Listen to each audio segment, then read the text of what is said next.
Hello, everyone. Welcome to tea. Good to have you all. I hope you enjoyed my little bit of humor to start this going. Your own tedious thoughts. Next 200 miles. I had the thought to do this just before I put the broadcast together. I had to do everything to make YouTube ready, and thinking.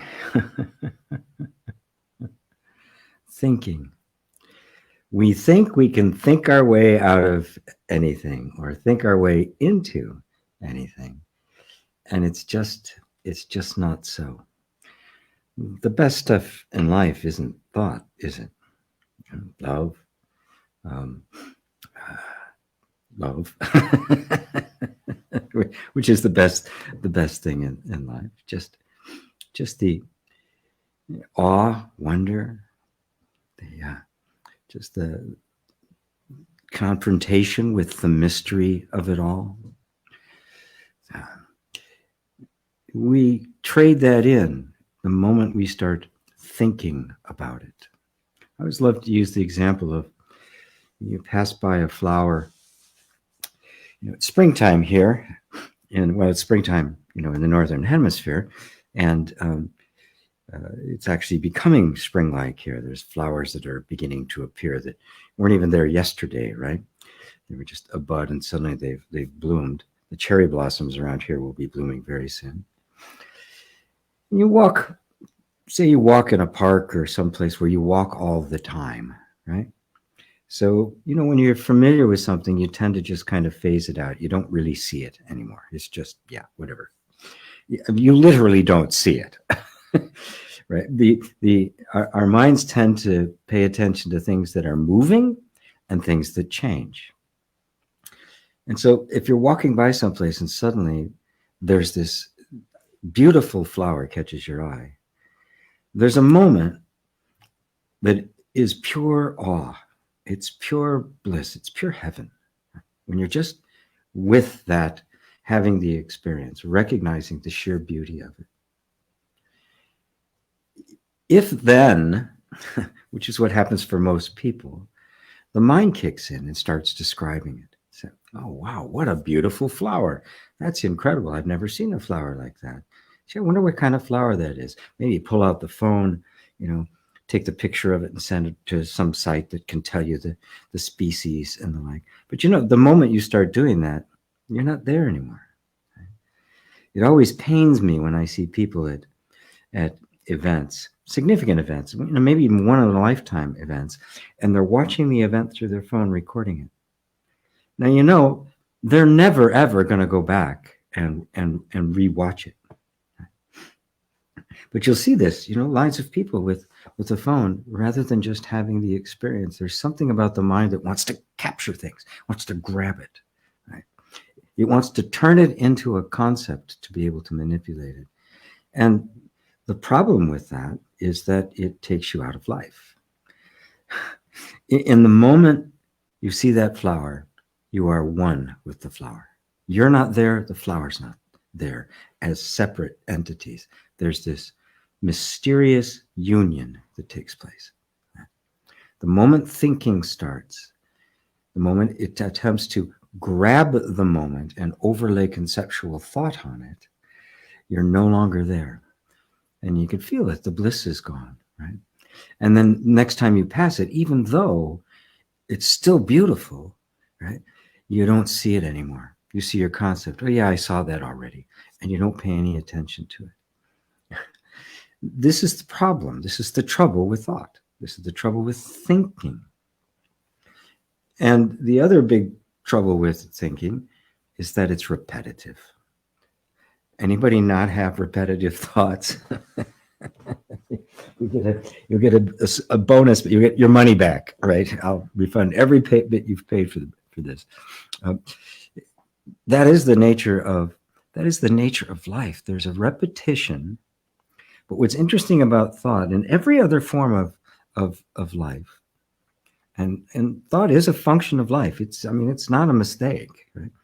In every other function of life, there's always a gradual change going on. It's always evolving, shifting, sometimes extremely subtly, but sometimes very dramatically. So the nature of life and its flow is change. It's impermanence. It's growth and evolution, not coming from anywhere and not having an ultimate destination, just the flow of change, the flow of the wheel, as it were.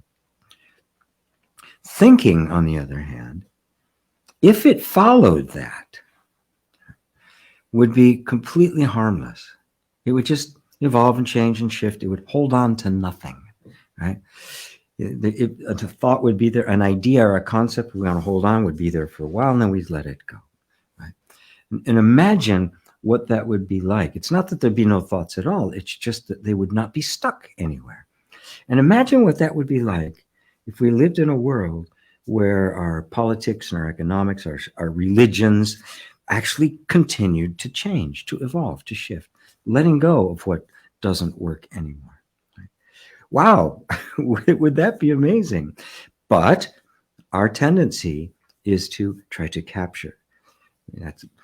It's depicted beautifully and metaphorically of somebody taking a picture of the place they're at, rather than actually be there. I got on an airplane once, a long time ago, before everybody had a camera in their phone, before cell phones, as a matter of fact. And I sat down next to this couple. They were older, probably in their 60s. They were visiting America. They were from another country, and they were nicely dressed. They were sitting there. They were really. It was really very beautiful to watch. And when they sat down in the plane and got all settled and stuff, they pulled out this huge sack of pictures, and they pulled out these photo albums. Right? People used to have things like that, and they had a bunch of them, and they started putting pictures in the photo album, and I couldn't help but notice all of the pictures were them standing in front of the sign that identified where they were. One of him, one of her, and some that had both. So somebody was passing by and they asked them to. That was it. That was every single picture.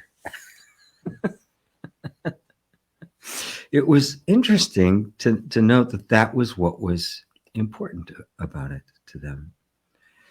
That's thought, wanting to just kind of grab that rather than experience it. And thought gets frozen. The problem with our world now isn't that there's great problems with the world. It's a problem that our thinking doesn't want to change. It does not want to adjust to the reality that we're living in. So, events going on in the world are just denied or twisted or lied about, right? Rather than, oh, we need something new here. This isn't working anymore. Did once, now it doesn't. And so you can see how that affects us. Now, the good news is that when somebody gets stuck in thoughts, they don't know it. And oftentimes when it's presented to them to look closer at their process of thinking and their own flow of thoughts, there can be some resistance to it because we have a lot of emotional attachment to our thinking. We don't want it to change. It feels very destabilizing, even a bit dangerous. Right? And it is dangerous to the way we're normally doing things. Obviously, it's dangerous. We don't want to change. We kind of like things to be the same. We want them to change very gradually. But eventually, you see that it's causing more suffering than it is joy. There's a point at which the balance tip, and the holding on to it is causing more pain than the letting go of it. And at that point, there's an opportunity for consciousness to emerge, for introspection, for discrimination or discernment. And Buddha put it beautifully in the first bodhisattva practice. become adept at distinguishing the perceptions of your own mind. Because thoughts get stuck.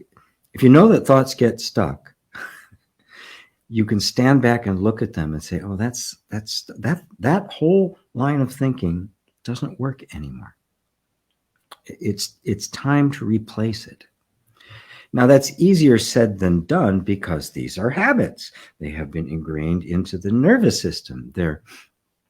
And you know, the body likes that. It wants things to change very, very slowly, if not at all.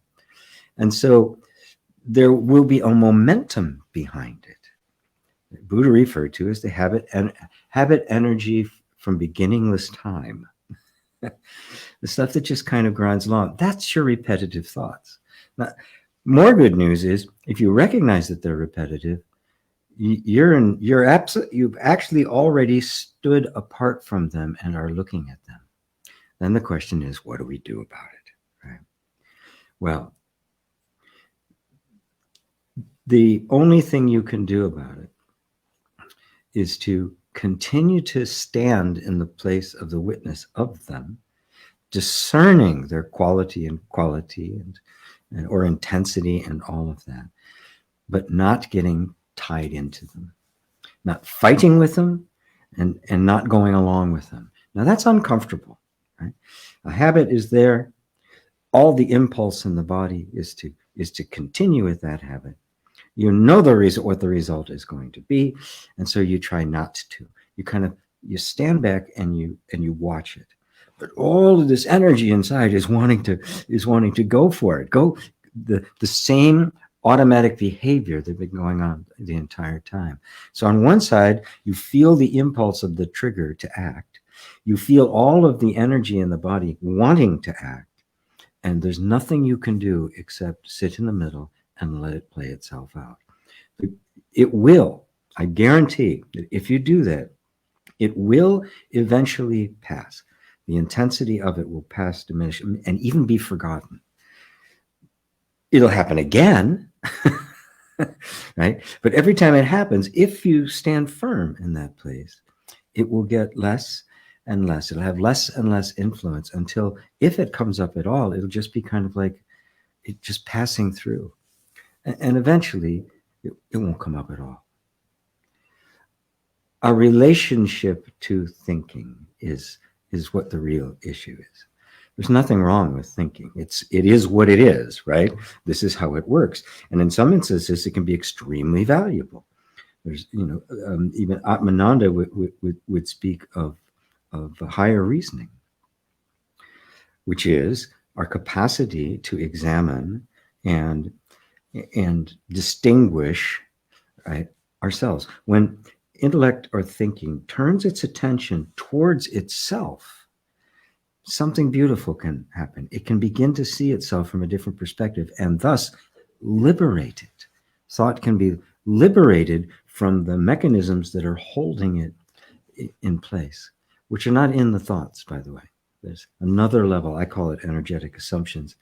You can even call it the repository, storehouse consciousness, something.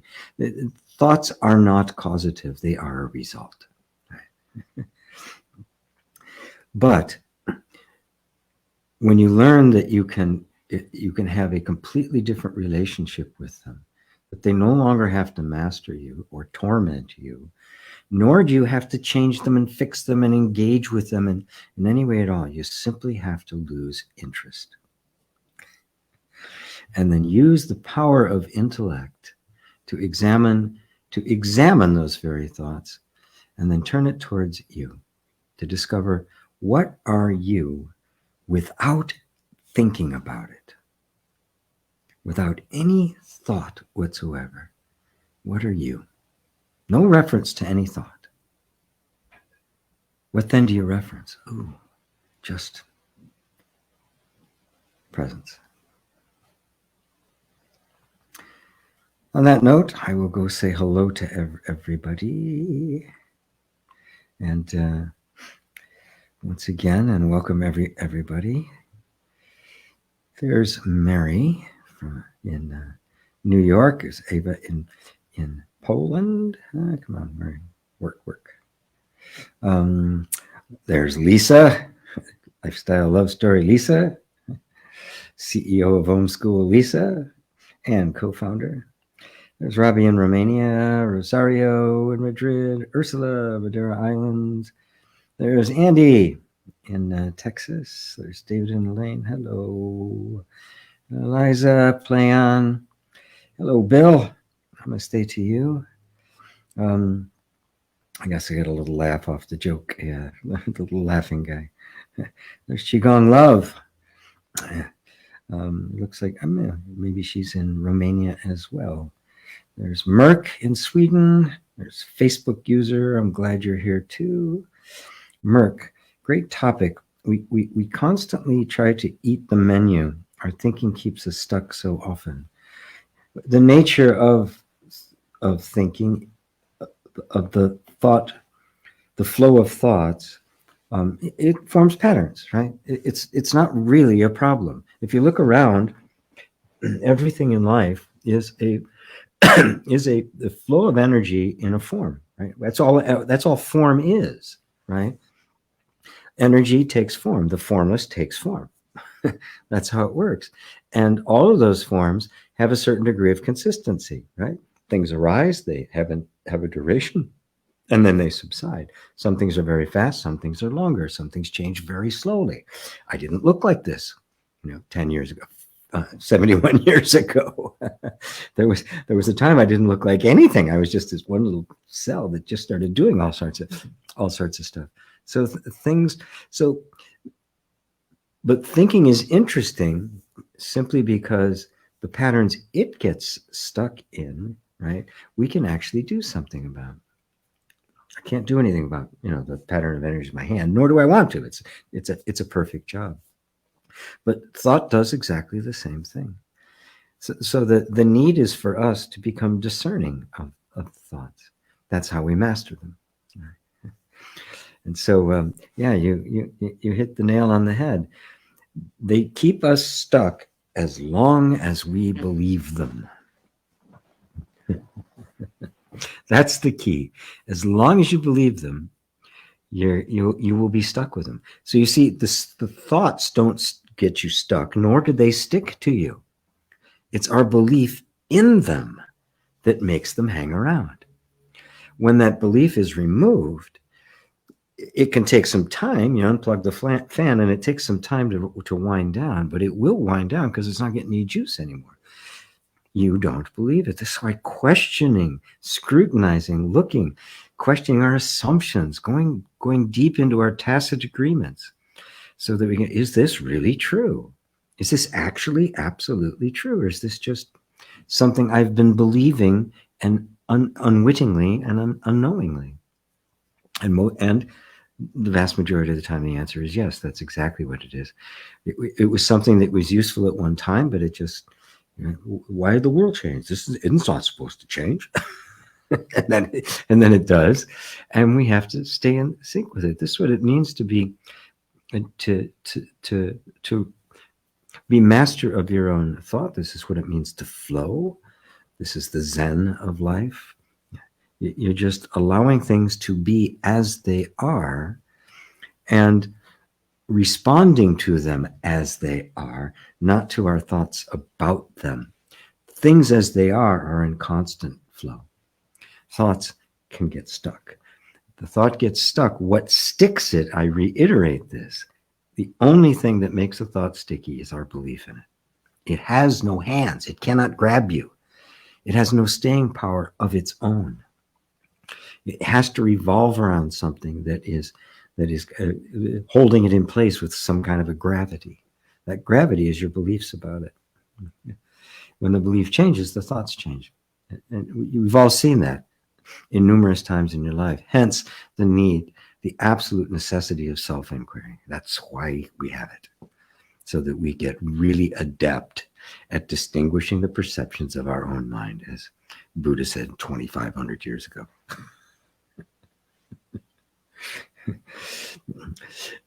Amazing. When a lot of other tribes are running around just killing each other, he was saying stuff like that. Gee, David, I think, could you confirm your email address? Nothing important, but checking that recent emails sent weren't getting through. Support at gpwalsh.com. I'll send you an email later today, and we'll get that. We'll see what happened. So, Priya here from the United Kingdom. Hello, Priya. Facebook user, another Facebook user, same Facebook user. From the UK, Roseanne in Los Angeles. Hello, Roseanne. Dorte in Denmark. So much wisdom. Oh, thank you, Facebook user. Hello, everyone in in Georgia, USA. Loving this topic.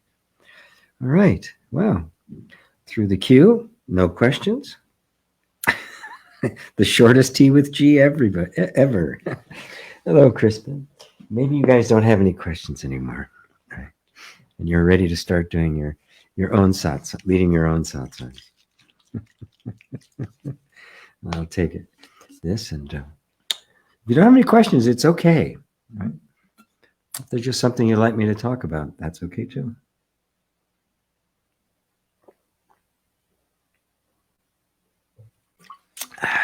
Hello, Ida, north of Norway, up there near the top, which is like you're going to head into. You've just had 12 hours of day and 12 hours of night, heading into 24 hours of day. Sylvia from New York City, thank you for this topic. Oh, I love New York City. I lived there 2 different occasions, both in Manhattan and Queens, Brooklyn. Love that place. Do we create thoughts or are, didn't finish it, but I think, do we create thoughts? No. Did you create your hand? Did you create the hair? Are you managing the process by which hair grows? The idea that we create our thoughts, that we do seem like our breath, we do seem to be able to influence our thoughts. But if you really look closely, right? When you look, try to trace back any thought to where it came from. Where did it come from? Can you find yourself there creating it? It's really hard for us to fathom and accept the fact that thoughts pop up out of nowhere. There is no creator to them. They're very ephemeral. Nobody made them. They just appeared. Poof. They just came out of nowhere. And when the thought ends, which is very, very quickly, where does it go? Does it go on a shelf somewhere in your office where you can use that thought again? And the next thought, it may be identical to the thought in front of it, or identical to a thought you had 2 days ago, but it's not the same thought. It is just a phenomena that nobody is creating. The influence on thoughts I'm talking about is the relationship we form to them, our beliefs about them, which are sometimes simply other thoughts. So a thought arises, another thought arises, and then another thought arises that says, oh, I thought that, which is just another thought. Even the thought I is just a thought. What is the thought I referring to?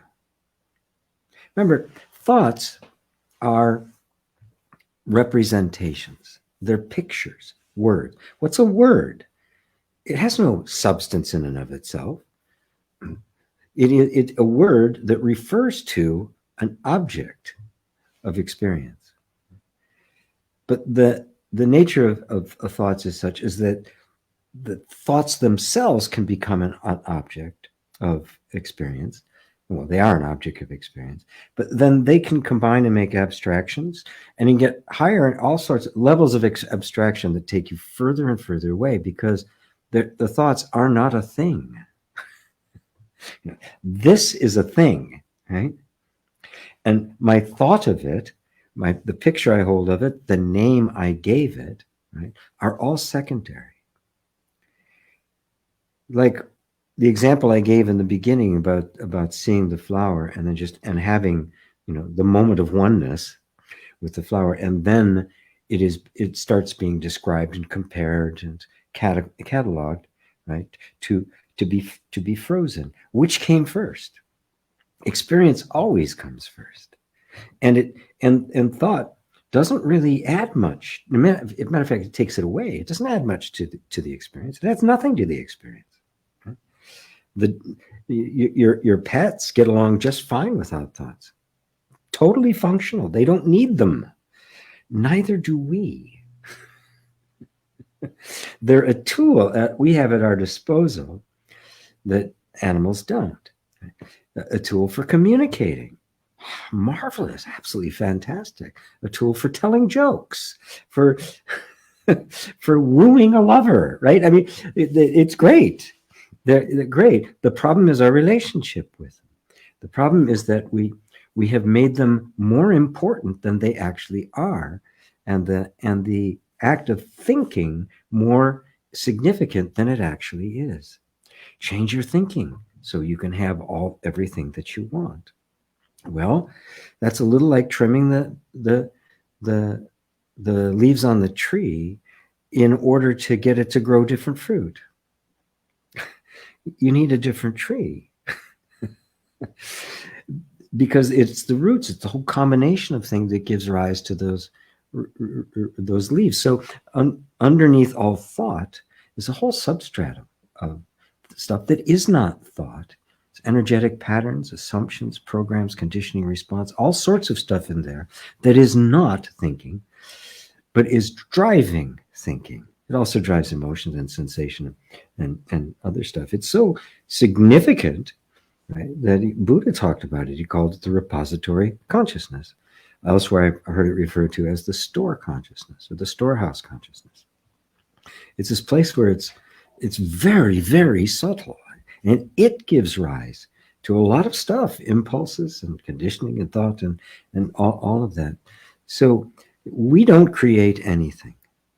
We are not creators in the sense that we make something that wasn't there before. We are visionaries. If we're really open and free, all sorts of amazing things can come to us, can come through us. But the human mind is not the source of anything. You could say the divine mind is, the Buddha mind is. It is the potential for all things, and it's from there that it arises.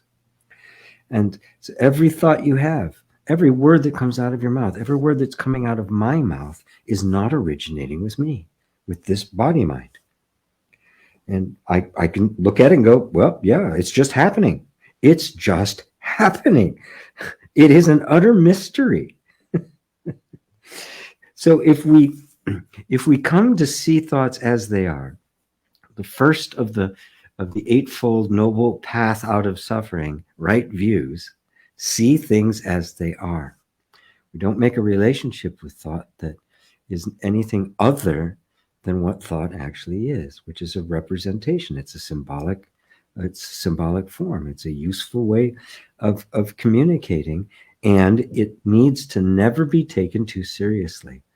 The thought is not the thing. The map is not the territory. So, does that answer it for you, Crispin? PC 1111. Do thoughts slow down manifestation process? Thoughts, to me, thoughts are kind of the caboose on the train. Right? Manifestation is always happening. The egoic mind wants to take control over that so that it can get things to be the way it wants it to be. And we get stuck with this belief that I won't be happy until things are the way I want them. Boy, if you start to deconstruct that, you have all sorts of things, expectations about the thing, expectations about what it's going to bring to you, feelings of lack, something missing that makes me want it in the first place, and of course the grand pazootie of it all, the I that wants it. And so manifestation is always happening. You don't have to worry about it. You don't have to think about, am I manifesting or not? Yes, manifestation is always happening. You're never doing it. The you think you are is never doing it. The ego is not manifesting anything. The job that makes this spiritual rather than metaphysical is to align ourselves with the nature of things as they are, which means to know myself as I am. If I know myself as I am, that knowledge will manifest itself. You don't have to do anything. We are always manifesting how we see ourselves mostly through the way we perceive things around us, which will be a projection of how we see ourselves, which creates, which literally has us walking through the world, acting out a version of ourselves that is not us. And then, the world we experience will be through that lens, and we say, I'm attracting that. No, you're not attracting it. Right? Think of the universe as this infinite blank canvas that can do anything. Right? And you're not making anything, you're not attracting anything. Things are coming and going constantly. There's this infinite potential everywhere. And what appears to you is completely a matter of your perception. And what appears to you has no existence separate from your perception. Maybe I went too far on that one, but if you concern yourself primarily with knowing yourself, sorting through thoughts, not letting thoughts get stuck anywhere, treating yourself with loving kindness, healing traumas, doing the kind of inner work that releases you from constant ideation, you will experience an increase of quality and quantity in life, and you won't have to do anything about it. If you do it, if you enter into self-examination with the hope of getting a particular life, you'll always have one eye on what you're hoping to get, and you won't be true to the process because it'll be a means to an end. Right? It won't be because I really do want to know myself. I keep sliding down on the chair because that's the only thing worth doing. It will be serving some other master, which is why this is a very spiritual process. It's not metaphysical. Its primary objective is not to improve human life. The improvement of human life is a byproduct of it. It will happen. It can't not happen. When your perception shifts, the world shifts. So pay more attention to what's true. So I'm constantly shifting towards what is true, and I lose my sense of lack, which means I lose that sense of needing to get something or manifest something or have something. And now my attention is completely off the results, and it's completely on knowing myself as I am. Now you are truly wholeheartedly on the spiritual path. And it's like nobody gets in a boat to make a wake. You get in a boat to go somewhere. In the process of going somewhere, you're going to make a wake. The boat is you. The heading is full self-knowledge. The wake is the manifest world that will correspond to your journey and will bring you things that will aid in the journey.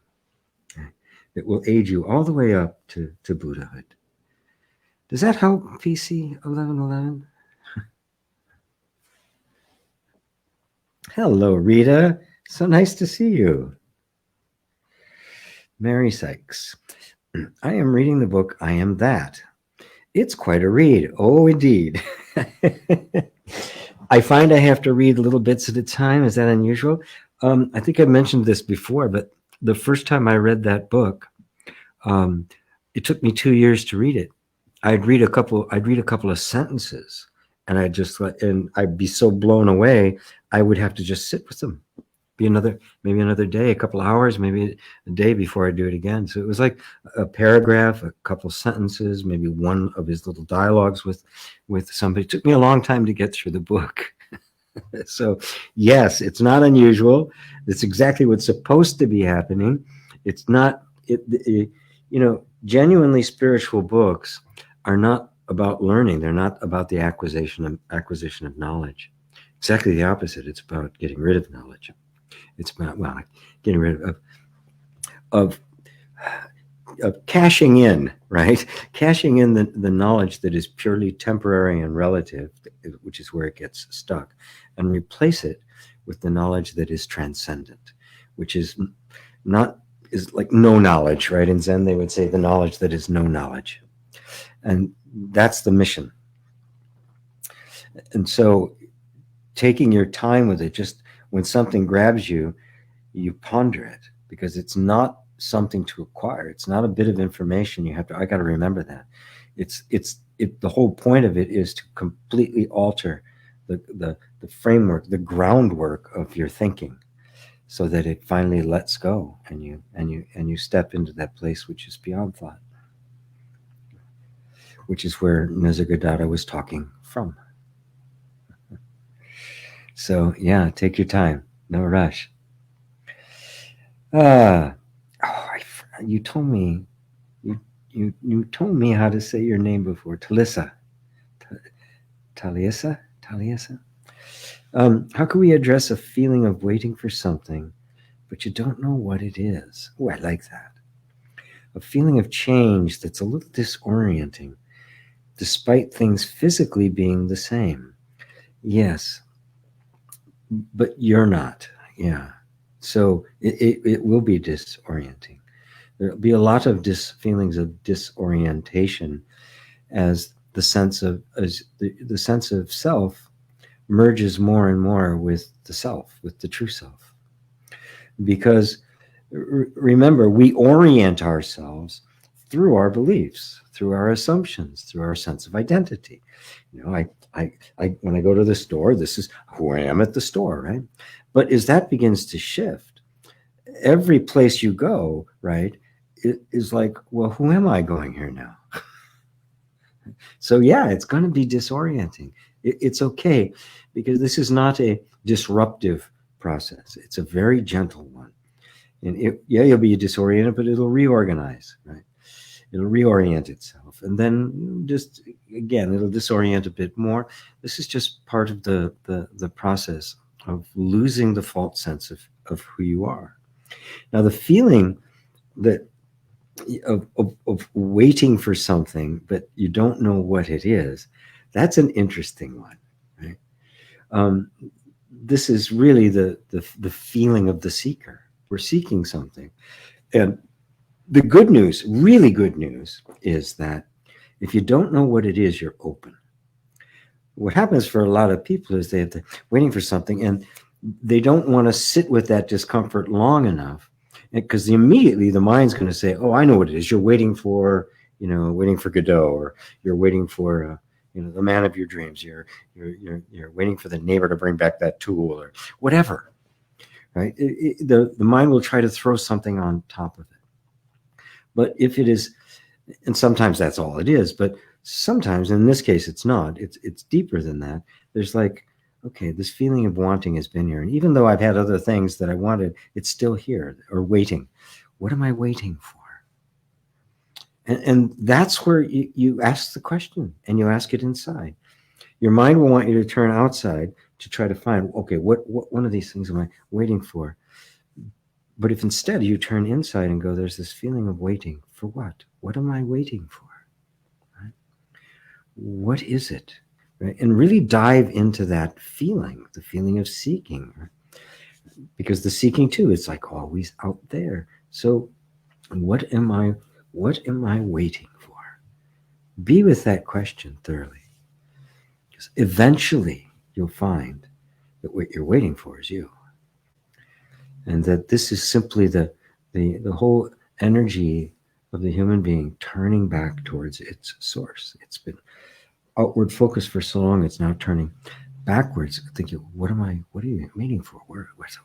What's this all about? Thinking still, there's this idea that somehow there's something that's going to happen, right?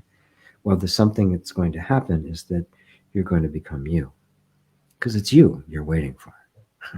It's always ourselves we're waiting for. But because of a lot of different things, we've come to the idea that something from the outside is going to be the magic bullet. And it isn't. You're the answer to all your questions. Does that help? Tealisa? I think I said that right that time.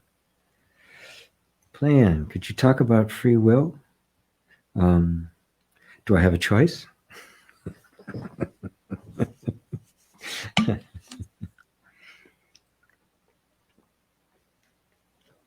Oh, free will.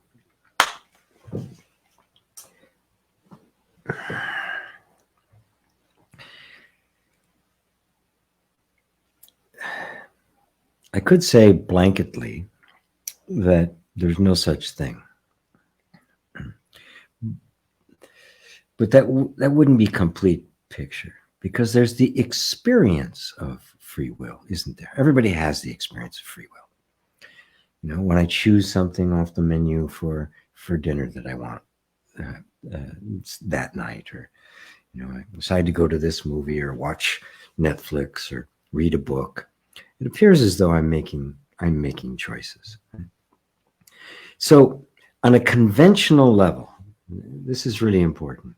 On a conventional level, to say, yep, there's free will, you can choose this or this, it's all up to you, here are all your options, that doesn't cause any suffering. So it's not an issue. We don't have to dismantle the way things are. Buddha was really careful about drawing a distinction between relative or conventional truth, just the everyday stuff, and existential truth, the ultimate truth. The only time he made the statement, the only thing I have ever taught is suffering and the end of suffering. So he was not interested. There was a great philosopher? Yeah, there was one time a really great philosopher, in Indian philosopher, came to and asked him if he taught. Do you teach that there's no self? And Buddha said no. He said, do you teach that there is a self? Buddha said no. This is and the guy was just like confused. I guess it went back and forth a little bit, and he eventually left. And Ananda, who is his Buddha's personal assistant, said, well, of course you teach no self. Why did you tell me you didn't? And he said, because he just wanted to have more stuff to engage in his mind. He wasn't interested in alleviating suffering. Now, that's very powerful to hear. There's nothing wrong with our conventions. So yes, in your everyday life, you can say, I choose this. Really, I want that. You got to decide, and things like that. And it's quite all right. But let's look deeper. Let's really look at its nature. And the overhead that comes with free will is the sense of being a separate self, making choices. And that sense of self does create suffering. So free will, when you are born and you go into your family, you have no free will. You're just a little animal, basically, a little hairless thing, right? That is acting out of its impulses, right? You get picked up and taken wherever it is you have to go. You can't take care of yourself in the slightest. There's no free will there, right? As we get older, we become more and more conditioned. The sense of choices we have to make are completely conditioned by the culture and our family and all that stuff, right? So we're not really making any choices. The conditioning gets into us deeply enough that I think I'm choosing something because I want it, but it's only my conditioning. I've never really asked. I've never really probed that. Now, as you begin to become conscious, you begin to scrutinize these things. You begin to discern between the conditioning and what's actually me. Something else takes place. There's something opens up where suddenly different choices can be made, right? Because you're now conscious. But if you look really closely at that, the different choices that are emerging are simply because there's a different sense of myself there. I'm not caught in the same patterns anymore. And you'll notice that when consciousness emerges, there's an attempt to choose always according to the highest. So it isn't really a choice anymore. You're reaching for the highest truth at all times. In the relative circumstances, I'm now reaching for, I'm reaching for love over hate, right? Now, is that a free will? Well, in a sense, yes, you could choose, but nobody would choose hate who wasn't ignorant. The moment you become conscious, you can't choose it anymore. So if you really look at it all the way up to just knowing the full truth, the truth is the truth. When we submit to the truth, all of our choices are truth. All of our actions are truth, right? There's no you anymore. And so you can see really up and down the entire line, free will is just a concept. It's just an idea that's been laid on the fact that choices are being made all the time there, but nobody's really making them. That's a tough thing for us to grasp.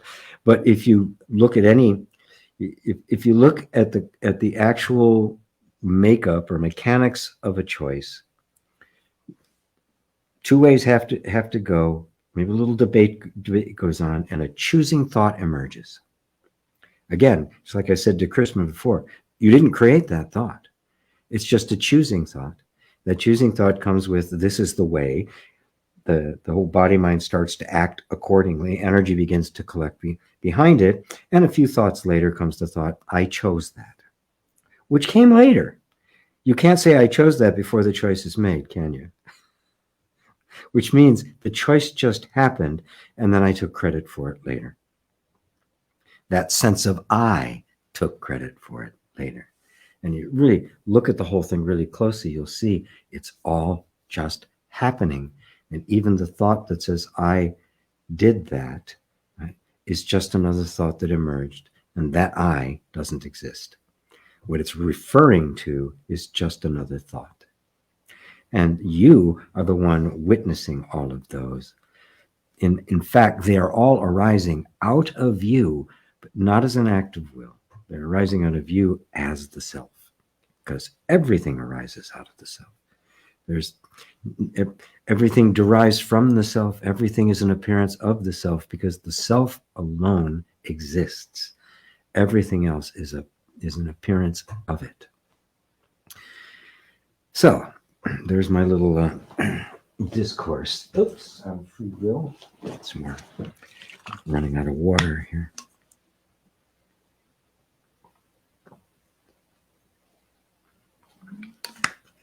I hope that helps people. Just remember that, our experience is I'm making choices, and in everyday life you can refer to it that way. But we just decide to look a little bit deeper. Hello, Peter in Italy. Good to see you. Wouter in the Netherlands. Crispin, sometimes I ask myself, I wonder what the next thought will be. And then there's only stillness. Beautiful. The stillness is always there. The thoughts come and go. Even the thought, I wonder what my next thought is going to be, is a thought. Nobody knows what their next thought is going to be. So how can you possibly think you created it? Hello, Bob. I was wondering why it's sometimes so hard to stop and change energetic beliefs and behaviors that are painful and disrespectful towards ourselves and others. Oh, very good. Very good. Yeah, it's hard. They're hard because they're habits, right? Ask somebody who's tried to quit smoking or lose weight. They're habits. We get into habits.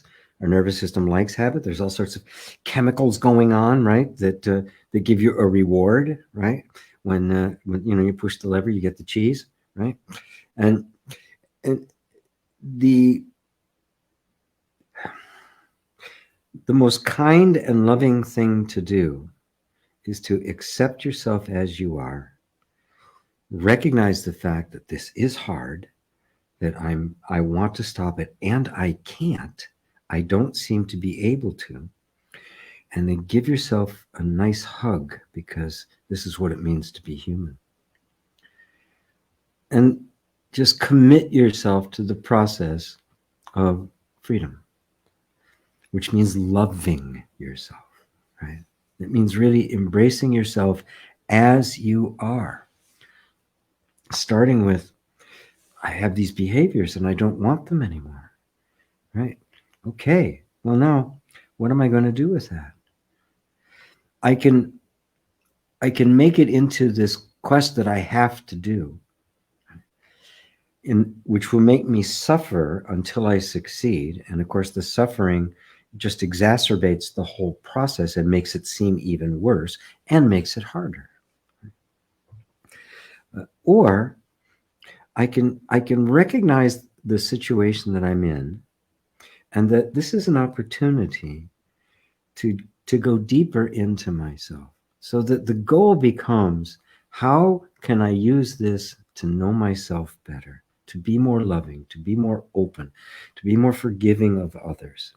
How can I use that for this?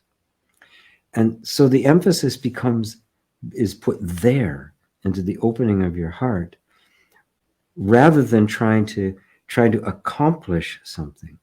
See, when you start to accomplish something, you take what is the unpleasant or the undesirable behavior, and you turn it into an entity that is fighting with you. So now you're like fighting, but there's no entity there.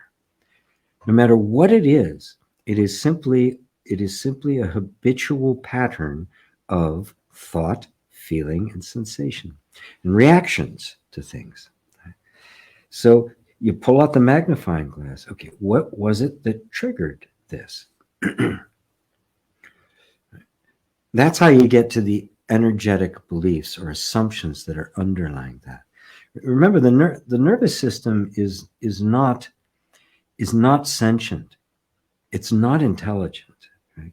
It functions intelligently because it's reflecting the intelligence that is you, that is the consciousness that is inhabiting it, right? that is working it.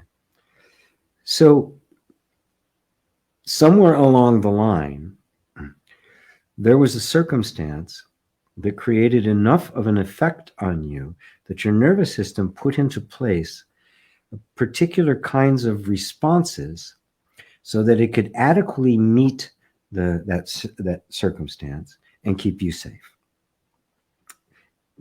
However it needed to do that. Number one job, keep you safe. So however it needed to do that, it would, whatever options it had available, it took that one. Now, it gets stuck then, right?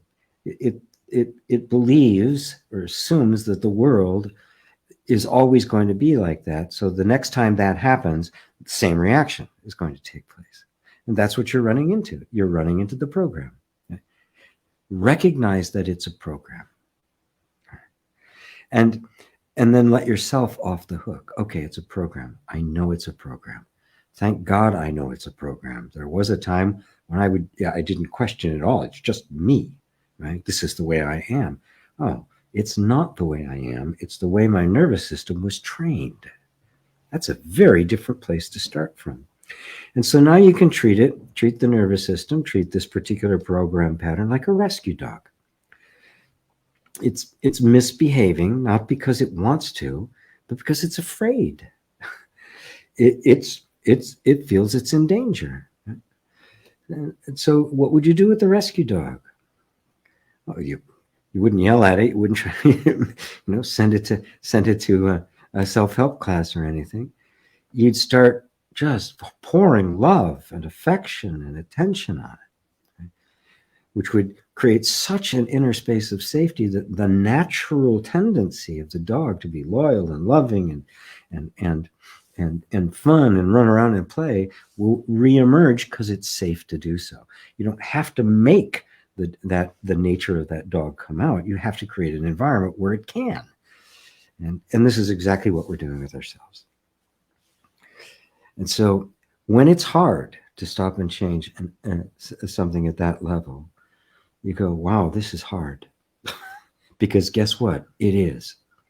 This is what it means to be human. Everybody gets this shit. Nobody's exempt. Nobody gets out of childhood without it. And other events in our life as well. So if we totally embrace our humanness and say, yeah, this too, this is part of it too. Notice how much weight it takes off your shoulders. This is just, okay, this is happening. Nobody's really responsible for it. This is the way human life works, right? Blame and praise, successes and failures, smart stuff, stupid stuff. This is what we get here. This is what it's about. And open your heart to it. Use it as an opportunity to open your heart even more to yourself and even to the nervous system that is in the shape of a rescue dog. If you keep thinking of it like a rescue dog or a terrified child, your heart will open to it. It can't help it. Right? And you'll stop beating yourself up for stuff that you didn't do.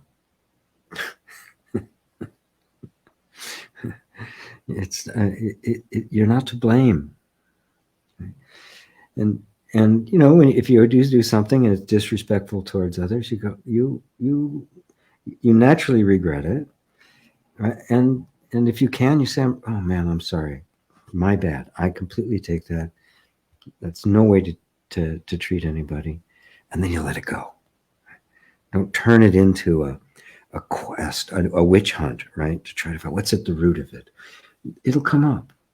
You create the safe, loving environment. The nervous system will either throw the behavior out without even consulting you because it doesn't need it anymore, or the real story of where it came from, the energetic assumption, everything that's behind it will unfold to you. But of course, I'm lazy. If it can do it without telling me about it, I'm fine with that. I don't need to know. I just need to create the space. You do what you need to do. If you need to tell me, fine. But I'm not waiting around for the sequel. Does that help, Bob? So good to see you again. Kayla Agando. I'm so grateful I found you. I'm so grateful you're here. Andrew Robinson. Can you clarify what Nisargadatta meant by the I am? I keep thinking I'm getting close, but never quite grasp it. This chair is slippery. I keep going down the chair. But other than that, I like it. And believe it or not, I got it at Salvation Army for $4, $3.95, and with my senior discount, it was like $3.50. So when Nisargadatta uses the term the I am, he uses it actually in a couple of different ways. I mean, even the title of the book, I Am That, right? He's pointing towards that which was there even before there was a sense or a thought, I am, right? I mean, before you could say I am, right, you would have to exist. You would have to be, right? And so prior to any kind of an experience that could be had, you have to be there. And in order to have any kind of an experience, you have to be consciously aware. You have to exist and be conscious. And so he would make the distinction and he even used consciousness as being something secondary to what he would just call the absolute, which is beyond it's inconceivable, inscrutable, ineffable. You can only say, I am that. That's it. You can't know what that even is. So he would then use the word I am to refer to the sense I am, right? The experience we all have. When I know myself, I have thoughts about myself, the words I am. But you can go beyond the words just to there's a experience of being, isn't there? If there's an experience of being, something's experiencing it, which is beyond even the I am, which is the sense. The sense of being sits on top of the reality of being. Now you can't really separate them. So it's not like you get to this place where there's where it's completely well, yeah, you do completely empty. But it's not as if the state and of the formless, the unknowable, and the state of the known, the and form are two. They're not. This is how the absolute appears, its own knowingness. And so the absolute is beyond all knowing. But when it appears, it's the sense I exist. It's the knowledge I am. And notice it's the knowledge I am, which is prior to me saying I am, isn't it? I know that I am. Everything knows that it is. Every sentient being knows I am. They all have the same name, basically. The mosquito, it doesn't matter what it is. There's a sense I am. There's the essence, just the root of experience. Right? Om, right? The seeing of silence, the experience of stillness before any other manifestation takes place. And all the manifestation arises out of I am. Look around. Everything is I am. Everything is I exist. Right? My little jug here. It used to be filled with something to drink. Right? It is the manifestation of existence. Without that absolute existence, nothing would be. It is the principle. And it gives rise to the infinite variation and impermanence, which is the law of the universe. The universe is impermanence.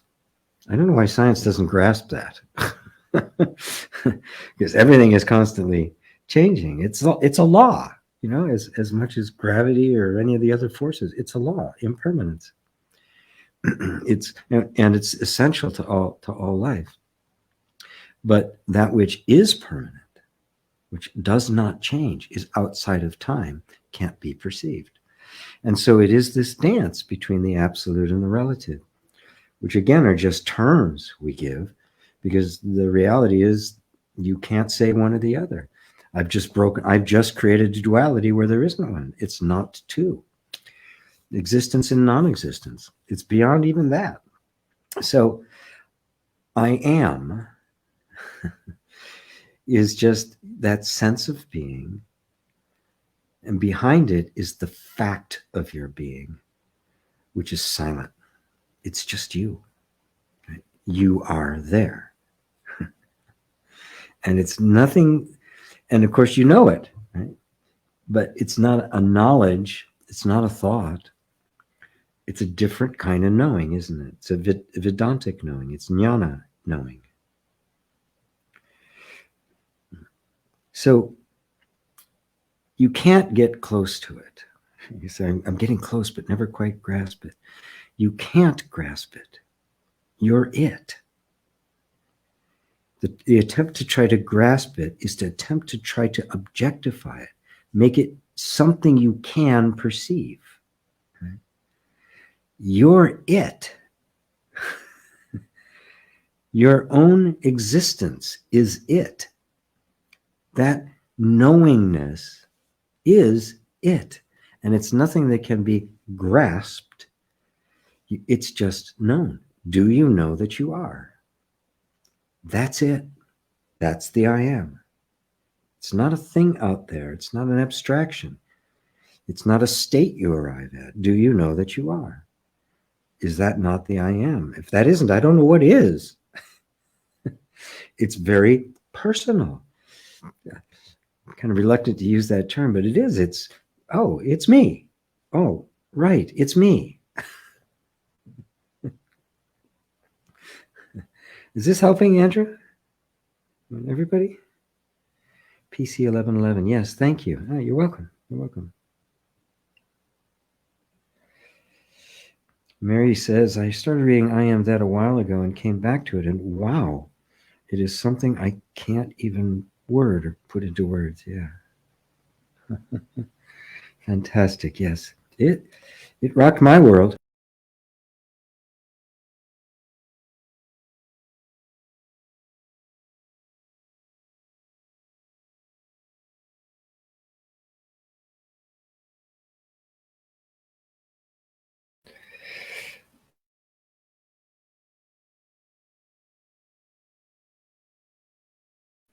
Sorry about that. I hit a button and everything disappeared on me. Oh, wow. Okay. Let's see. Mary went to Me23. Namaste to you, Facebook user. You are the answer to all your questions. Love that. Yes, it is. You are who you've been waiting for. You are what you have been wanting. That's really, we all want to just be ourselves. That's what we all want. Because we were not really allowed to do that. That's kind of the existential crisis we've all gone through. We've searched out. That's where we've been looking at everywhere else to find that happiness. And the whole spiritual process is turning back towards yourself, going past all the beliefs and assumptions and stuff that made us turn in that outward in the first place, to come back home to who we really were. So, Talissa, wow, that's beautiful. Thank you. The name's Talissa. Talisa. Oh, Talisa. Talisa. Okay. Talisa. Hopefully I won't forget again. Thank you. Lisa, without the ta. Oh, the false choice. Yeah. Damon Eileen. If mind is a localization of consciousness through which infinite consciousness knows the world, or an aspect of its infinite being, can the finite ever know or have a sense of the infinite? Or the infinite have a sense of it, know the finite? Many thanks. The terms infinite and finite are useful so that we have something to compare to, because the infinite can't be known, right? It is beyond and anything that can possibly be known. Anything known would have to be in contrast to something else. It has attributes. It's got shape, boundary, form. Whereas the infinite cannot have any of that. So what is the infinite? The infinite is simply me. That sense of my own being doesn't have any boundaries around it. So that's it. And going beyond that, you see that the infinite and the finite are actually not two. There is neither infinite nor finite. In dimensionless and timeless, which is the self, there is no dimension whatsoever. There is no finite. Right? Everything that appears within the infinite is the infinite. So when I look at the flower, you see the infinity. That's how infinity is known. The infinite possibility of all things. And the flower is actually made of consciousness, which is the infinite. So the finite and the infinite, we find, are just words. They're just words useful for conversation, and then you go beyond them, and there is neither finite nor infinite, no absolute or relative, no existence or non-existence, no Buddha, and no deluded beings. So you can go beyond it. You can go beyond it. Because if you say that can the infinite know, well, then the infinite would have to be engaged with something other than itself, and which means it wouldn't be infinite anymore. So that kind of knowledge, no. Does it know itself? Absolutely, it knows itself. But and how do I know that? Because I know myself. That's it. That sense of I am is it. And the knowing of it, well, that has to be the infinite, because that's the only consciousness there is. So the knowing of my words right now is the infinite. That which is hearing me right this minute is the infinite. It can't be anything else, because that's the consciousness, the point of cognition. Right?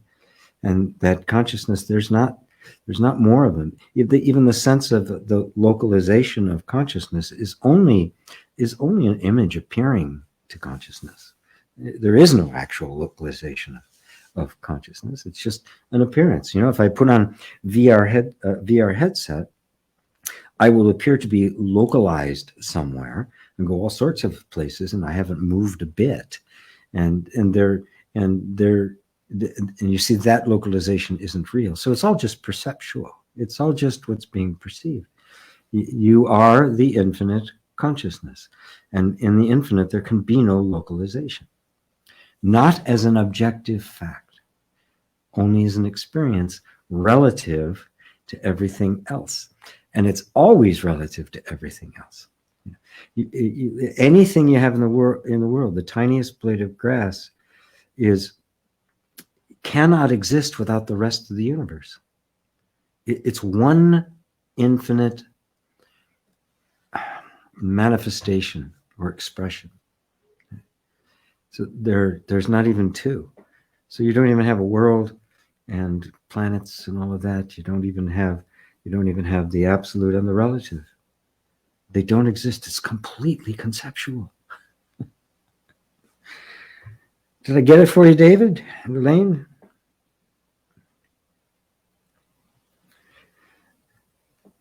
Fun. That's a fun one. Mary says, I needed to hear your answer to Bob. We can be so hard on ourselves. I have been. We can be so hard on ourselves. It's just part of the way we were all trained, especially in this culture in the West, right? It's all individual responsibility. It's all your fault. If you're a failure, it's your doing. If you're a success, it's your doing, the self-made man. It's just all bullshit. Okay? And so we get this idea that anything goes wrong, I'm to blame. And then the law of attraction comes along, and for all its good intent, makes it even worse. Right? Oh, I've attracted this into my life now. And now we're even afraid of our own thoughts. Oh, good God.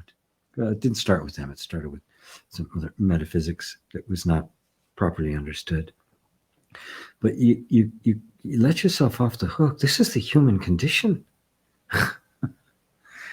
We all ended up with this existential trauma as a child. It's the human condition. It's without it, we wouldn't have the human condition. And the human condition is the appearance of the reality. It is this middle way between this incredible range of opposites. And when you see Christ on the cross, that's what he symbolizes, the center point between this incredible reign of opposites, heaven and earth, the past and the future. The same thing was true of the Buddha. He took the Bodhi seat on the earth, one hand pointing down, the other pointing up. It was the intersection of all opposites. That's the metaphor behind sitting under the Bodhi tree. So where was I? Yeah. So the very first thing I do with anybody is let you off the hook. Lisa's told that to me numerous times. You keep letting me off the hook. Yes, of course, because nothing can heal while we're beating ourselves up. It's love. And how do you love? Well, you see things as they are. You recognize, well, this is what you get with life. What do I do with it? And my feeling, we have two choices: close our heart or open them.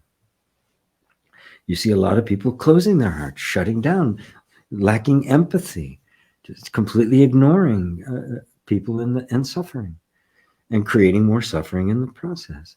Something has to come to break that open. So let's just choose to have an open heart and treat ourselves the way we treat a rescue dog, some animal that was hurting. Right? You simply wouldn't be yelling at it or calling it stupid. You would just do anything you could to help it. Let's be that way to ourselves and to each other, and we'll transform the world. So let's see. Thank you, says Bob. You're so welcome, Bob. Oh, Lisa, is it fair to say that to suffer is a program? The nervous system is running the suffering program, or is suffering a result from having conditions and programs? Well, the nervous system, the program, does Siri, if you insult Siri, does she suffer? There's nobody there. The nervous system is just the program. So suffering is all in you, in human consciousness, in the human mind. So it's all our relationship with the programming. If I'm fighting the programming, or I am living the programming, not realizing that it's a program I'm living, I'm suffering. And there's all sorts of things that are inherent in human life that we cannot avoid, right? Pain, loss, grief, birth and death, disappointment, disillusion, failure, old age, death. It's unavoidable. This is what we have to come to terms with. And so when we look at it in terms of the programming, we see it's simply the functioning of human life, and it doesn't suffer. It's just a program. And it can create pain, it can create pleasure, all sorts of different things. So how are we then relating to it? How we relate to it, what meaning we give it, is what creates the suffering. And the upside, the light side of suffering is that it poses us constantly. Look around, suffering, it's the human condition. There's nothing more common. Every human being on the planet knows suffering. Everybody loves the blues, right? Why? Well, because it put into voice the suffering of an entire people, which became an art form that transformed the world of music. Suffering. What did we do? What do we do with the suffering? Open your heart. Don't try to fix it per se. That's a complicated one to say. We should always do whatever we can to alleviate suffering. But in order to alleviate suffering, you have to accept suffering, right? The first noble truth, there is suffering. The second, there's a cause to it, and to vigilantly try to find out what that cause is. We think suffering happens because I didn't get what I want, right? Well, that can either be suffering, or it can be educational, or it can be simply a momentary reaction that doesn't stick, or it can turn into something you carry around, bitterness, anger, hatred. So our interaction with life is always the Zen. It's sitting on the cushion. It is the koan. What am I going to do with this? Am I going to love more, or am I going to close my heart off? And so suffering serves a purpose. It's forever posing that question to you. Are you going to open your heart or close it? So suffering is always in the human consciousness, human mind. It's never in the body itself. And no program suffers. It can't. There's nobody there. It has to be you. So what do you do with that, huh? Sean, I recently felt like the I am refers to you. I am you and you are me. Flow. I am you, you are me. I am you, you are me. Backwards flow. You are you, I am me. Yeah. Yes. But don't let that become a thing in your head. Really ponder it. Stop for a second. I am. I say I am. He says I am. She says I am. Everybody feels that I am. What is that? What is that? We're all feeling the same thing. Is it the same thing? Are we all just feeling the same? Like Jung's, collective unconscious, it just happens to be the way we all behave? Or is it actually the same? Now, there's no way you can know that because you can't step out of your I am, get into somebody else's I am and say, oh, it's the same. But I think if you just sit with it long enough, you see that it can't be any different for anybody else because it's primal, it's essential. It doesn't have any moving parts. It doesn't have different flavors that somebody else could experience it differently. It must be the same thing. I guess all those spiritual teachers weren't kidding. It's one consciousness. Don't let it become heady. Don't let it become heady. Don't let it stay there. Bring it down. The feeling I am. So that you can then begin, you can realize that you are me and I am you.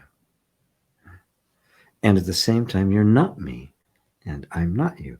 There's an individual manifestation here, but the essence of it, the substance of it is identical. It's exactly the same. And now you're in touch with the mystery of this infinite one that can also be infinite many and never lose its essential character as one. Mary Sykes, is it possible for the nervous system to override helpful attempts? Well, the nervous system is a habitual machine. It's a program. It will just keep doing what it was trained to do until it gets trained to do something differently. So, at first, a helpful attempt to try to change, like, an unhealthy behavior or something, your nervous system is going to try to override. It's going to do everything it can to because it's stuck in that pattern. And it believes to disrupt that pattern will cause it danger. And so it's invested a lot in it. But it is just a machine. There's nobody there trying to override helpful attempts. You're just fighting against a current, right, that has been going for a while, and you're trying to change the direction. You can't change the flow, but you can change the content. You can change the direction it's going in. But it's not going to be immediate. These things almost never happen immediately. Sometimes, but so little that you should just say no. It never happens immediately. It will pop up. It'll pop up again. It'll try to override it. How do you deal with it? Stay conscious. You have to stay conscious. The only way it can succeed is it drags you into unconsciousness, where you're identified with it, or you're identified with the one trying to fight with it. I've got to overcome this. That's a battle you can't win. That's also part of the identity. Have no relationship with it whatsoever because there's nothing really there, just a pattern. So don't establish a relationship with it, either fighting it or falling into it. Stay conscious. Stay in the center. Stay in the middle. Where are you? I'm in the middle. Thanks, GP. You're welcome, Andrew. You got it, G. Beautiful answer. Thank you. Oh, great. Great. Jacqueline Garou. Love you, G. Love you too, Jacqueline. Oh, wow. Lisa, that helped by using Siri as the example and then by replacing the emotion. I see how we relate, what meaning we give it. Oh, yes. And suffering serves a purpose. Thank you. Yes, you're very welcome. It is the meaning we give things. Yeah. When I give something meaning, right, it has no inherent meaning. Nothing has inherent meaning. Right? It's the meaning I give it. Right? Are you tall, short, medium? Without comparing it to something, you can't know. You know, I'm a shrimp. If you put me in a on a basketball team, right? You know, put me in a band of pygmies, and I'm a giant. Right? What am I? None of the above. I am nothing at all. Everything derives from the comparing of it. So everything is the meaning I give it, and I will either know happiness or suffering based on the meaning that I give it, which determines the relationship with it and how I interact with it. If I see that it's just Siri, right? These programs that are coming up with me, they may be distressful, they may be unpleasant, right? But there's nobody there. I'm not going to give it any meaning. I'm not going to give it anything that it doesn't actually have. I'm not going to project on it characteristics that it doesn't have. And if I don't project on it, oh, I don't suffer. I experience it as it is. Now, the experience of it may be painful. It may be difficult, but I'm not going to add anything to it. I'm not going to make it worse.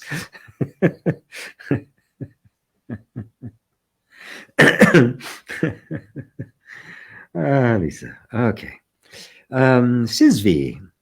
Hi, GP. Who gets enlightened? What is the connection between body and mind?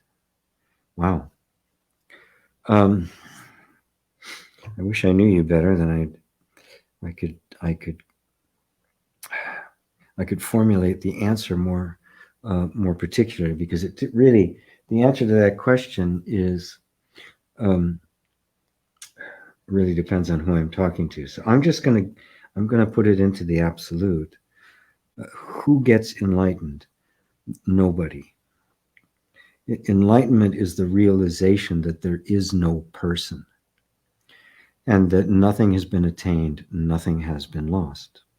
So Huang Po, a 13th century Zen master,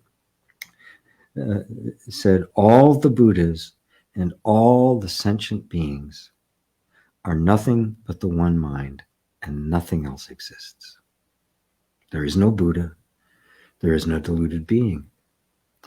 He goes on to talk about the overcoming the mistake of there being any substance or reality to the difference between enlightened and deluded. They're both concepts projected upon experience. Experience is neither enlightened nor deluded. It just is. Every quality we give it, like he's an enlightened guy, he's not, right, is pure projection of the mind. Right? They don't exist. There is no Buddha. There is no Mara. There is no God. There is no devil. These are all concepts projected on what? The experience. And what is being experienced? Yourself. They're all concepts projected on yourself. From here, you can see the connection between the body and mind is there is no connection between body and mind, because in connection, there had to be two. There's only mind. Mind with a capital M. Mind in the way Buddhists use mind, not in the way we most often use it now, which refers to the psychological mind, or thinking, or in thought processes and beliefs and that sort of thing.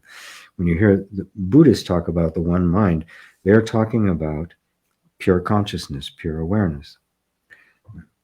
And so everything is mind. There is no such thing as a body. It is simply a concept projected upon experience. You don't need that concept. You're experiencing all this stuff, and there's a thought that says there's a body here that's experiencing it. If you look closely, you'll find you don't experience a body. You experience a bunch of what we call sensations. And there's a thought, an assumption that those sensations are originating from a form. But you don't see a form, you see sensations, right? Look at any of those sensations and tell me if in the sensation itself there's proof indisputable evidence that that sensation originates in the body, in a body that exists independently of the sensations. You only experience sensation. And if you only experience sensation, that means sensation by definition is originating from a body. Then there are no sensations, there's only perceptions. And you're walking up the scale of the 5 skandhas, which is another Buddhist teaching. Okay? So there is no body as an objective fact. There's the experience of the body, a concept of the body. Fine. The moment I say it's an objective fact, I introduce suffering into the mix. If it's not, then it's just a flow of energy and I'm free. So I don't have to seek enlightenment. There are no enlightened beings. D.T. Suzuki, the famous Zen master, said there are no enlightened beings, there's only enlightened moments. So who gets enlightened? Your heart, the question you're answering is coming from your heart, which is longing to be free. And you've encountered enough of the Dharma to understand that that's what enlightenment means. Right? But now we have to stop seeing enlightenment as a state that you attain, right, which puts it out there somewhere, and recognize that it is you right, excuse me, that is you right now, right? And there's only a thought that you're not. That's it. Only the thought. Let go of the thought that you're anything other than the Buddha self, and it's game over. Now, we've associated and given all sorts of meaning to enlightenment. We've associated, the big events, right? The Ramana Maharshis or Buddha, the great myth story of Buddha under the Bodhi tree, which is primarily mythological. I mean, really, he really did do it. There really was a person, but a lot of the story around it is illustrative. It's mythological. It's supposed to be historical. So if you put aside all of the expectations of all the stories that you've heard, so you're not dealing with anything except your own experience, you'll find enlightenment is already present. In fact, enlightenment or awakening is what's hearing my words right now. Enlightenment is simply consciousness, that which is aware, completely freed of all conceptual thought. Give up all conceptual thought about enlightenment, that is, about yourself. To study Zen is to study the self. To study the self is to forget the self. I went all the way to the absolute on that one. Hopefully I read you right and that you were ready for that. Robin Pepper, I find myself in stillness listening to the singing birds. Found myself in stillness listening to the singing birds yesterday. I finally allowed myself to feel and think the thoughts I've had towards a few of my most intimate relationships without judging. Oh. It as bad as usually I default to, without judging it as badly as I usually default to. I sat and wept in the loving freedom of it all. Oh. I so appreciate you, GP. He continued pointing his head, a profound impact on my experience. Oh, thank you, Robin. That's the enlightened moment. When the heart opens and you find places in you that were still in bitterness and pain, maybe regret, and suddenly it's lessened. It doesn't even have to be gone, but it's lessened. It's like something has opened. Something is freeing itself. That's enlightenment, folks. That's awakening. That's it. And nothing's really awakening. The clouds are just clearing away. our vision is just totally fogged, right? Minds are cluttered. Does that mean mind is impure? Or there's just clutter there? And you're looking at the thoughts. Is the consciousness that's looking at the thoughts any less the consciousness? If it's looking at beautiful scene or at horrible scene, if it's having a wonderful memory or a terrible memory, is the consciousness itself any different? We just have these ideas that somehow enlightenment means this is all bliss and none of this happens. Not true. Enlightenment is recognizing that all of it is the self. All of it is emerging. The consciousness that knows this and the consciousness that knows that, in all of its opposites, is the same, which means it's beyond opposites, isn't it? It's nothing that you can pinpoint. Nothing, no description can capture it. But yet you just were it. This is the experience. It's nothing out there. It's this. It's this moment of the heart opening and weeping. That's it. Let me open all their heads and just kind of pound it in. Oh, Robin, thank you. That does my heart so much good. Oh, makes me so happy to hear that. Mary Sykes, thank you, GP. Sometimes the nervous system seems to lash out vehemently. Yes, it will. It will. You know, think of it like, the rescue dog, right? You know, I went to pet a dog yesterday. I was visiting my sister, and it was a cute little dog. So I bent down, I let him smell my hand a bit, and I just moved and he and jumped away. And the man told me he was a rescue dog. He'd been terribly abused as a puppy and the like, and he was working on it, right? And so that's what happened. You know, I made a wrong move or something. I'm very subtle. I know how to deal with animals. You're very careful about it. So I mean, it didn't bite me or anything, but that's what you're dealing with. That's what the nervous system is. It's the animal nature, right? Which we have to transcend. And we transcend it through loving awareness, through loving it, right? Understanding what it is, and which means we don't beat ourselves up. Simple. You know, you fly off the handle at somebody or something really intense inside, some big fear comes up. What do? You sit with it. You say, welcome, come. It's really difficult, but come, let's have tea. Tea with me.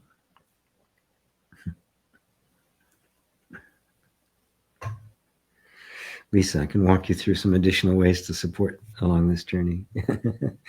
Good old Lisa. We're launching a new program very, very, very, very soon that we're both going to participate in, it's not going to be for everybody, but for many. It'll be a very special program with a lot of personal attention from myself and Lisa. It's actually quite structured, but we'll tell people about it later. Purple Vani, thank you for this, GP. Love from Scotland. Yvonne, love from Yvonne. And Purple Vani, okay, that's where the Vani came. Okay. Thanks for the answer, GP. I'll try not to get stuck in my head. Good, yeah. It's, we live in a time that is where there's just so much, the attempts to capture and hold our attention are just unprecedented. And everybody's got a story to tell. And as a result, they want us to believe that story, right? To enlist us, to sell us something, to vote for something, to hate something, to fear something. And so we have to take conscious charge of what we're allowing in, and we have to do it by not becoming too dependent on thought. We cannot think our way out of this stuff. Discernment is not thought. that quality we possess that can distinguish between two things is not a thought.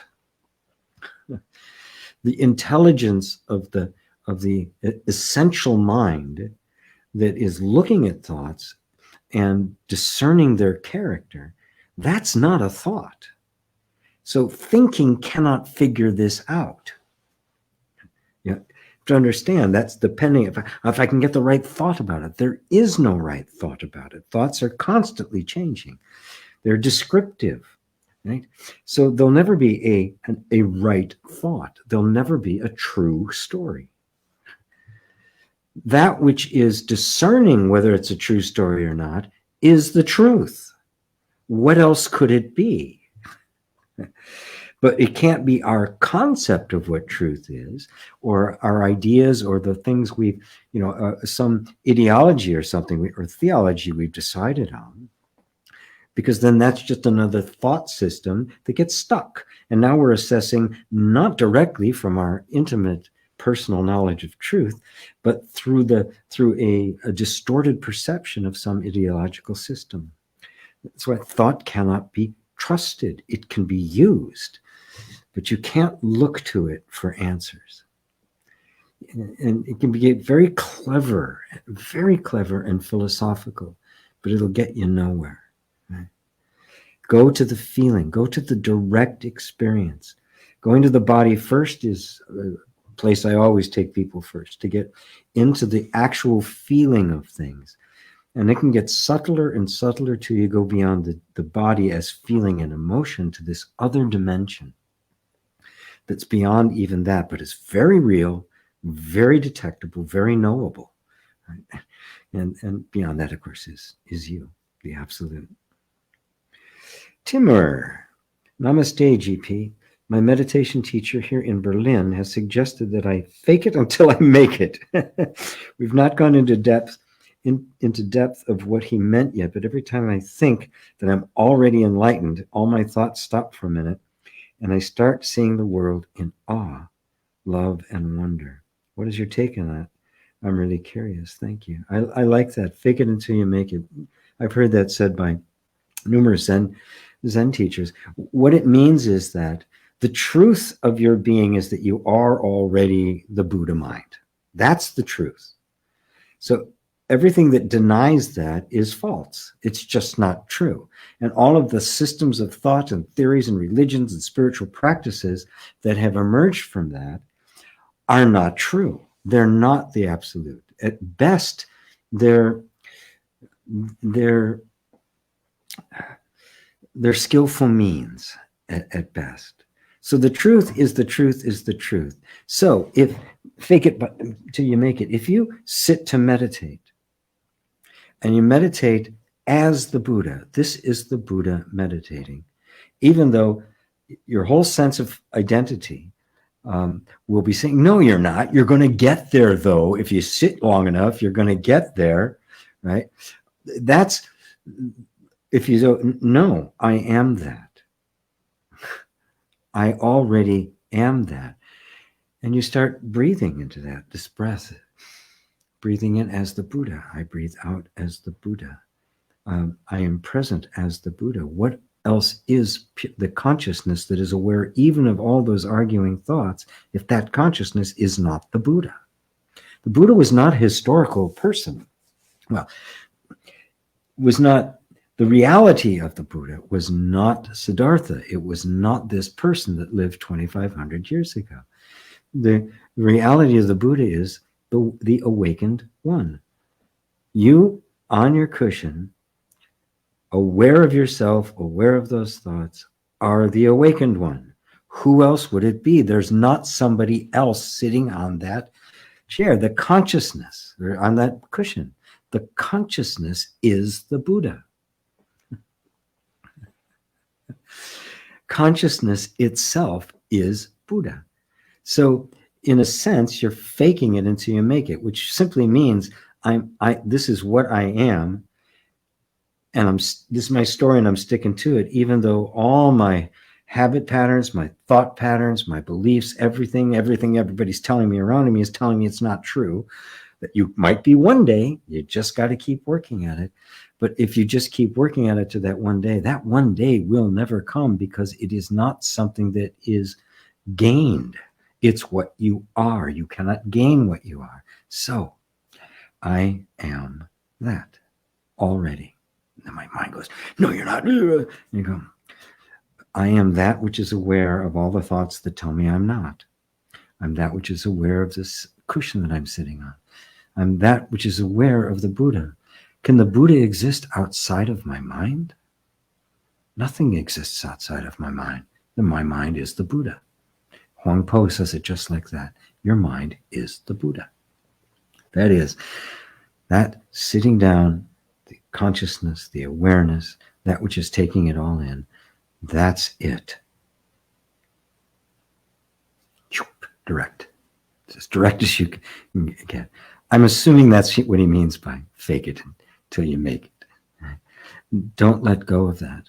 Don't entertain any thought that there's a journey that has to be made. It just prolongs. In truth, there's no practice needed. There's no nothing. Now, don't stop practicing, but you get it, right? You get that, yes, okay, I'm practicing. What am I practicing? Oh no, I'm not practicing to become a Buddha. That practice will go on for kalpas, ages upon ages upon ages. That practice will never stop. How can I possibly become what I already am? That will never go anywhere. But practicing as the Buddha? Wow. Okay. I am that. And I sit on that. This is what is meant by Buddha sitting in this place and not moving from it. I will not move until I found the answer to suffering. You're sitting on that. I will not move until. So it doesn't mean you don't get up off the cushion, right? It means that's it. I am just anchoring myself in that as the truth. And even if I don't realize it yet, even if everything is telling me I'm not, this is faith. I take the teachers at their word, and I sit as that. And when you do that, don't make it too mental. Just keep watching, keep in touch with the consciousness, keep watching it, and stuff will come up. Pains, memories, traumas. Ajahn Chah, the Thai forest Buddhist monk, would say, if you haven't wept deeply, you haven't meditated yet. So when the stuff comes up, and it will come up, right? It comes up to the Buddha. And you want it to come up. You're there for it to come up. You're not trying to get away from human life. You're trying to embrace it. Right? Your intention is to completely embrace it in the heart.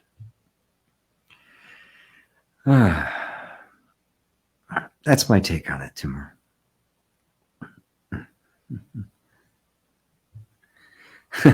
Oscar, if there's any I that would love you, gee.